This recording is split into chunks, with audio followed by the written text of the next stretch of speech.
Okay, good morning. Today we're joined with Katie. Katie, thanks very much for your time today. You've recently relocated from the UK to the Sunshine Coast a few months ago now. How long have you been here? 5 months, I think. Already? Wow. 5 months. Flies, doesn't it? Yeah. And what made you pick the Sunshine Coast? Had you been here before? No. We had visited Perth before, and we did Perth, but I was aware that they didn't have really much of a need for nurses at the time. Right. So then looked for another alternative. After research, decided on the Sunshine Coast because they needed our occupations. Right. So, being healthcare and construction. So, yeah, that's really the reason that we came here, and probably the weather as well. It's Perth is quite hot and dry, whereas here it's probably a bit nicer weather-wise. Yeah, I think it depends. Some people love the humidity, some people hate it. So it just depends what you're into. And as you said, you're a nurse here. How did you go about finding a job when you first got here? In the UK, I actually had already set up with a nursing agency. So already knew that I had work when I got here. And I also applied for a job with a company here and had an interview not long after we landed. So already had some things in the pipeline. So it was not too bad. It's a bit more security knowing that you will have some work when you get here. Yeah. Did you end up working for the people that you sort of lined up work with, or did you go elsewhere? I worked for 3 weeks with the agency. And then started with Queensland Health. Right, and how are you finding that? Yeah, I mean, that initially wasn't the job that I had the interview for. I knew, but she couldn't start me for 12 weeks, but wanted me to work on the hospital ward there. But I wanted more security, so applied for Queensland Health. Had an interview and they wanted me to start sort of ASAP. So had to have about a week I think it took to do all the documentation. And then, started the induction on the following Monday. Nice. So, I do enjoy working with Queensland Health. I've done 3 weeks. Sorry, Kate. Is it similar? Yeah. No, it is different to the NHS. It's hard to describe how it's different. I would say it's definitely less stressful. They seem to help you to do more training here.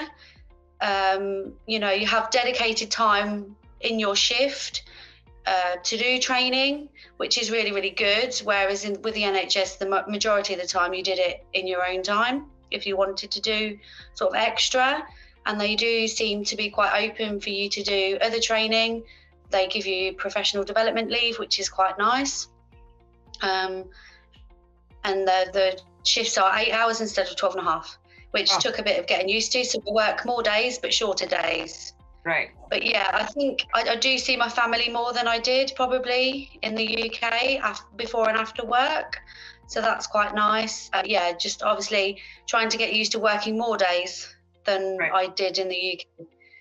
But yeah, healthcare wise, it's very, very good. Very good. The nursing to patient ratios are better. So you get to spend more time, a bit more time most of the time, not all of the time, with the patients, which is good. And medication names are different. So you have to learn all the different medication names. Over here, it's much more about brand names rather than the manufacturer name. So it's just learning all of those differences. And some procedures are done differently. It's been okay. It's not been too bad to adjust. And you've done a little stint in the private system as well when you first started, didn't you? Yeah, I did 3 weeks. Nursing patient ratios are so much better. And yeah, I don't know why, but I definitely prefer government. Right. Maybe that's because I believe, coming from the UK, that healthcare is for everybody, not just for those that can pay for it. Yes, yeah. So that's where you've came from, your background, sort of thing. Yeah. I know. I went through the public system, like the midwife system, to have my baby, and then I had to go back for an operation, and we went into private. Well, we went into public, but they said, "Have you got private healthcare?" Which we did, and then that was used to cover some of the costs. So we didn't pay anything out of our own pocket, but our private covered some of the operation. Like, I'm not really sure how it all worked, but we just handed over our healthcare card and said, "Yep, we've got private." So we weren't in a private hospital though. Yeah, I mean, you can, if you go into the public system and you have private cover, you can use that to pay towards your care, which the money goes back to the public hospital, which is always good. I mean, I spoke to a patient the other day who was really, really chuffed with the facilities that we had at the hospital, and said that, you know, he was extremely happy, and didn't want to go to the private hospital, was quite happy where he was. So, I mean, as a nurse, the care that you give doesn't vary whether it's government or private. So, you know, you're there to do the best that you can for patients, and that's what you do regardless of where you work, whether it's government or private. So the nursing care, I don't think doesn't vary. It's probably just the food. I think you have a bit more choice, but we have a lot of single rooms, so a lot of patients do have their own rooms still in public. But yeah, definitely, you know, the healthcare system is really, really good. Yeah, I found it pretty good so far. The couple of times I've had to use it. And your husband, you said, is in construction. How's he finding things? Yeah, no, he actually started work before I did. It was very strange actually how he got his job. I was a member on Facebook of a group for Sunshine Coast Jobs, and popped a note on there to say that we'd arrived. This is what my partner did. Can anybody help? And yeah, his current boss messaged me and asked me to ring him. He went for a trial on a Friday and started on the Monday. Oh, perfect. And he's been there ever since. He does find it different again to the UK, the way that things are done in the building industry. He did most aspects of building on the site, but it's split here. So you have different trades coming in to do all the different jobs. But no, he did take a little while to settle in, because he didn't like the fact that he didn't feel like he knew what he was doing. But now, I mean, the last couple of months he's been supervising jobs, and yeah, so I think he's doing really, really well, and he's had a pay rise since, so yeah, that's always good. So yeah, he seems to be okay, but the days are slightly longer here, which is different. Went to the Down Under show in Birmingham, and we were given the impression that the hours were slightly better work-life balance, but actually he works longer days here than he did in the UK. So yeah, he's a bit disgruntled by that, but you never know what the future holds really for that one. But yeah. What hours is he working? He generally has to be at his boss's yard at 6 and normally home by 5. Oh right, yeah, that is a long day then. Yeah, so in the UK he would generally leave by 7 and be by 5. So yeah, it's a longer day here. And less breaks during the day as well, apparently. Oh, right, okay. Only one break. So yeah, I guess it's just adjusting to the differences. Yeah, so you've got shorter days and he's got longer days, so. Yes, yeah, but yeah, shorter days got to work more. Yeah, and he works longer days, but you just kind of got to go with it, haven't you? Yeah, and how are the kids finding it? I know the school for your youngest was a high priority for you when we were house hunting. Yeah, and that kind of, I'm still sort of a bit unsure of that, but she likes the primary school, which is literally a 5-minute walk away. To start with, she didn't settle. She said she kept coming home and saying, I haven't learned anything new. And I think it was to do with the whole, in the UK, it was probably more regimental and more strict. I don't know, and then she comes here and it's quite casual and relaxed, and she found that quite difficult to start with. But then her teacher gave her harder maths work to do. She started to play violin. She's learning Japanese. So yeah, she seems a lot better.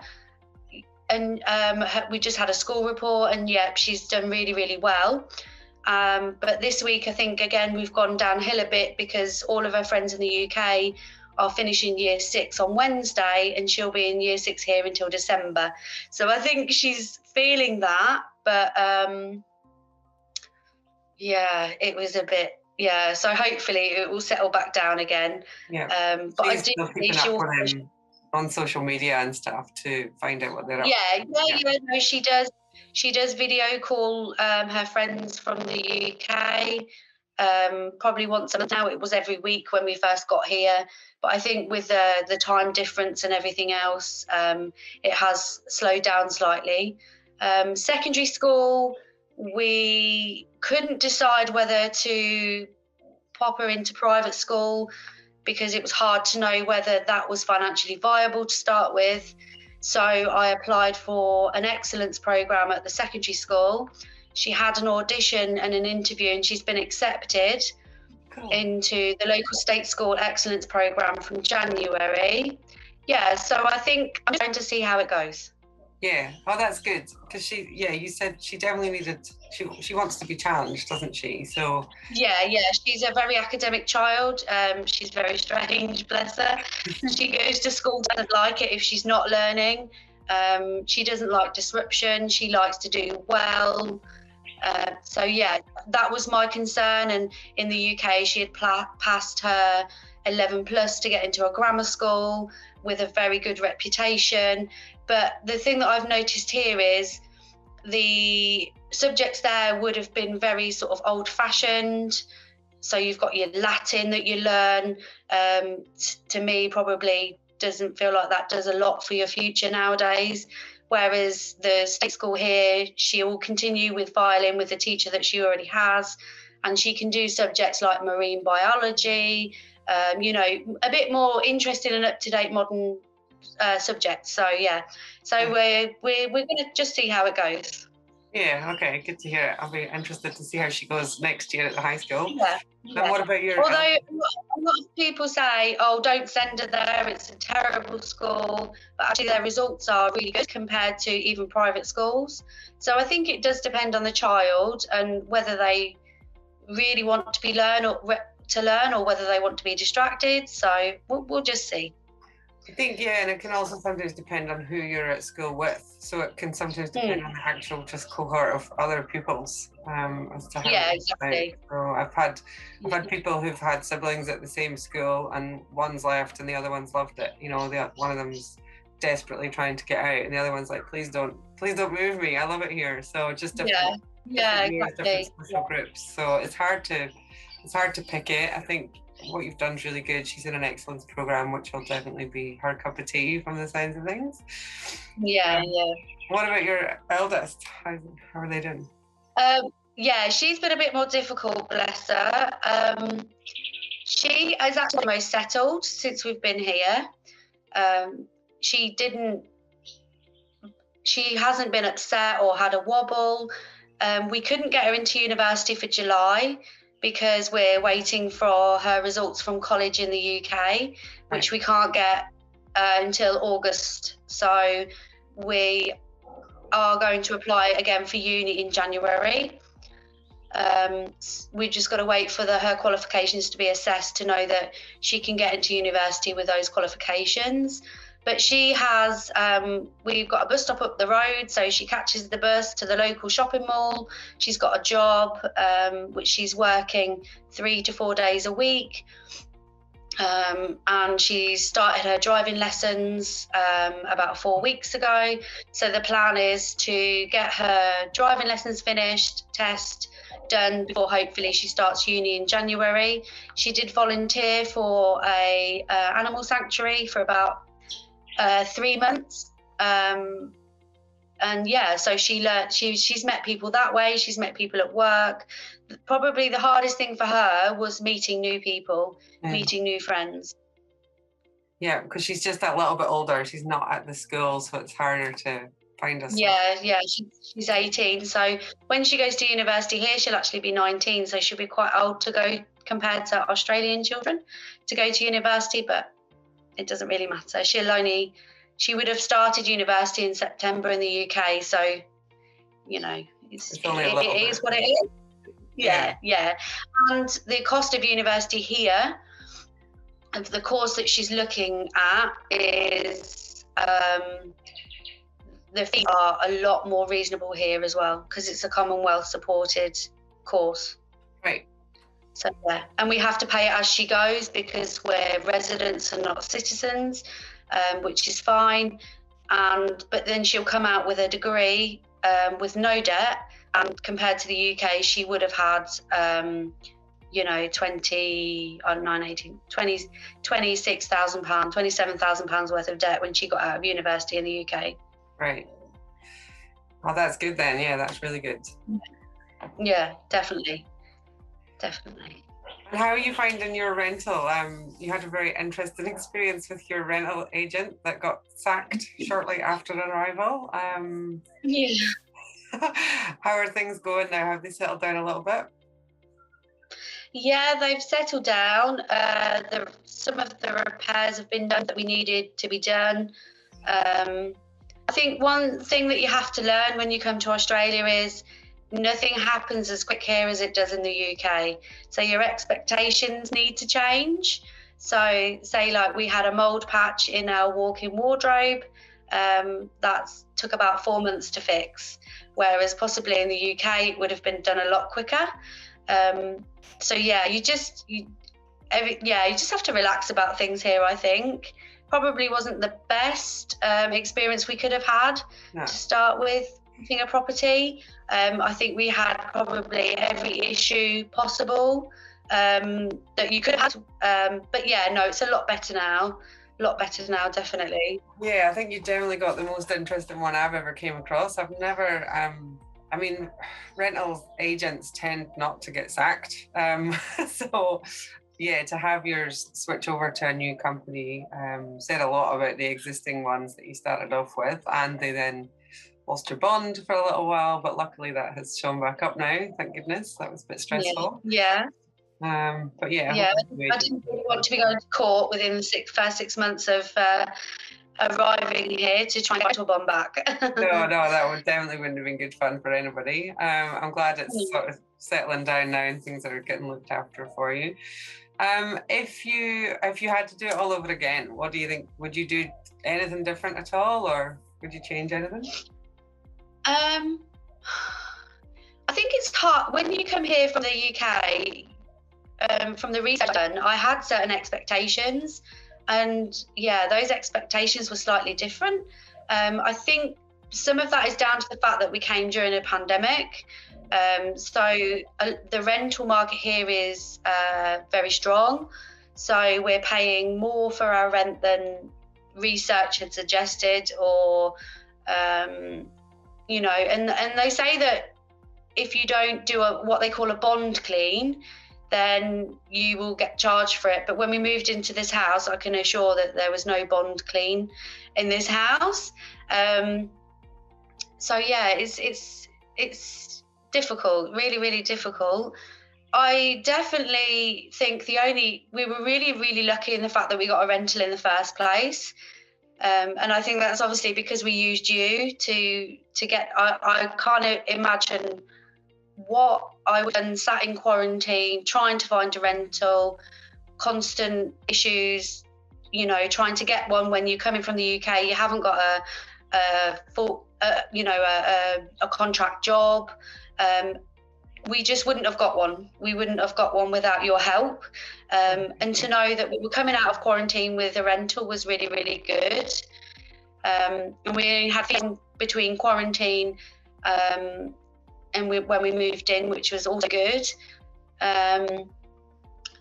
Yeah, you can get lots of furniture here as well, really reasonably priced, secondhand. So we literally set up with the basic essentials within that weekend, the essentials that we needed. I don't know, just you have to come with an open mind. That's all I can say, especially during a pandemic, because even car prices were a lot more expensive. What were sorry? Car prices, the prices of cars. Yeah. Because a lot of people weren't buying new, so those that were being secondhand attracted a premium because of the pandemic. So yeah, it's just the times that we're in at the moment, but hopefully that will settle down for future people coming. But yeah, to definitely use an agent. I would never have done it on my own. I would never want to do it on my own. And the knowledge that you had, and even after getting the rental, the problems that we had with the problems with the house and the bond, I don't know, or even the wasps that we had when we first moved in, and I'm sending you pictures asking what they are. Do I need to worry about them? That, even just setting up electric, internet, just coming, and just having no idea where to look for anything. It's great. It was great to have you there to sort of point me in the right direction so that I knew where to go, and even car insurance. The registration. I don't know. It does sound like we've done a terrible job of finding you a rental, because we found you one with wasps and damp and the worst thing in the world. But it didn't look that bad when we tried to see it. But no, not at all. I think they had masked it pretty well, to be fair. I think so. But I think a lot of the problems that we had weren't apparent when we moved in, but apparent sort of later. So yeah, no, not at all. Not at all. I think it was just that the agency had not been sort of looked very close with the owner about things that were there, and the previous tenants hadn't reported any issues that they had. So yeah, that's all it was really. It's not a bad property by any means. It's in a great location. Walk to school, walk to the bus stop, so great for the kids. And yeah, nice out. Sorry? Been a bit chilly to get in your pool though. Oh my goodness, yeah, 16 degrees it was the other day. Megan kept trying, and she doesn't she's not bothered by cold very often. In the UK, she'd probably wear a coat or tights or anything like that. But yeah, she tried, I think in end of June to get in, and it was, bless her, I think even she struggled to get in. Yeah, it's freezing. Even if it's a heated pool, it's still getting out that's the problem, because then you've got to get out and the air's cold. So yeah, I took her to the public pool. They call them aquatic centres out here. We went there and we had a swim there, so that was nice. And that was heated to 28 degrees, so that was good. Is that the one in Maroochydore? Yeah, Cotton Tree, yeah. Yeah, I love that one. That's a really nice one. Yeah. I love the swimming outdoors, like going to a public pool and still being outside. I love that feeling. Yeah. Really nice. You did arrive at a crazy time, and you picked one of the most popular destinations in Australia at the moment. I think Sunshine Coast is definitely up there, and people have been offering crazy prices. Like, we would never have said offer more than asking, or offer money up front, but it's just been wild. So the last few months, 6 months maybe, it's been crazy. Hopefully it'll start to calm down soon. And there are a lot of people that don't actually currently have anywhere to live. Some are going to the extreme where they're living in house. Some are renting like holiday apartments for a longer term. So yeah, we were quite lucky that we got one. So yeah, even that positivity stays with us. We had somewhere to live, which is the most important thing at the end of the day. So yeah, we've got somewhere to live. We're starting to settle, so it's all good in that respect. But yeah, it's hard. I mean, we talk about how the pandemic has affected when we came over, how it's probably cost us a lot more to get here and to be here than it would have done previously. But you know, who's to say that in a year or two's time it wouldn't just be the same anyway? That's the thing, you just don't know. And you know, when you've waited for a visa, you just want to get here and you just want to start living the life that you know you had in your head, I guess. Yes. So no regrets at this point? No, we've had our ups and downs. It's not been easy, but I don't think it is easy. You've left not necessarily the country, but all your family and friends. So yeah, in COVID times as well, because the year before we left, we couldn't really see anybody that much. So yeah, I think in a way that probably made it a little bit easier, because we got used to being more of just a unit of 4 rather than seeing people regularly. But yeah, no, we regret the fact that we've come here. We do miss family and friends, definitely. Yeah, thank goodness for the internet. Hey, it's definitely helped. But I'm hoping we'll all get to go on holiday to each other's countries. Yeah, I would just like family to come and visit. That would be quite nice. I don't need to leave Australia at any point soon. So yeah, no, that's great. Oh, thank you very much for your time this morning. I really appreciate you coming to talk to us. I might want to check back in with you in a year or something and see how everybody's getting on again. But I really appreciate it. I think a lot of people back home would love to see this and hear about your journey so far. So thank you for your time. Yeah, no, you're more than welcome.